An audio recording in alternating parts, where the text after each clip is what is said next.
கடைசி ஒரு மாசமா இன்ஸ்டாகிராம் ரீல்ஸ்ல பார்த்திருப்பீங்க, பிராண்டட் ஷூ ஒன்னு வாங்கினா ஒன்னு ஃப்ரீ 70% ஆஃபர்னு. இன்னைக்கு தாங்க அந்த டே.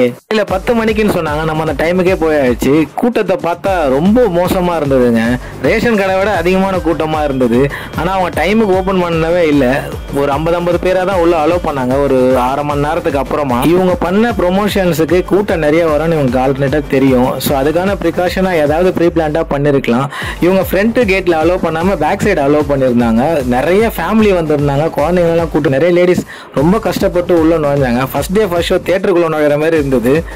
இப்போ மெயின் பார்ட்டுக்கு வரேன். இவங்களோட மெயின் கான்செப்டே ஒன்று வாங்கினா ஒன்று ஃப்ரீ, 2 வாங்கினா 3 ஃப்ரீ. நம்மளோட மெயின் அட்வான்டேஜ் ஒரு ஷூ வாங்கிட்டு நம்ம என்ன சைஸ்ல வேணா ஃப்ரீயா ஆல்டர்னேட்டா எடுத்துக்கலாம். இதுல மெயின் பார்ட் என்னன்னா ரேட்ஸ் வந்து அதுல அவங்க கொடுத்துருக்க டேக்ல கொடுத்துருக்க ரேட்டு தான். ஸோ ஃபைனலா என்னன்னா நீங்க ஒரு 4-5 பிராண்ட் எடுக்க போறீங்கன்னா உங்களுக்கு பெரிய அட்வான்டேஜ். இல்ல டீலரா செப்பல் கடை வச்சிருக்கீங்கன்னா 10-15 எடுத்தீங்கன்னா உங்களுக்கு அட்வான்டேஜ். நீங்க இண்டிவிஜுவலா எடுக்கிறேன் எனக்கு நான் ஒன்று வாங்க போறேன்னா உங்களுக்கு கண்டிஷன் அப்ளை தான்.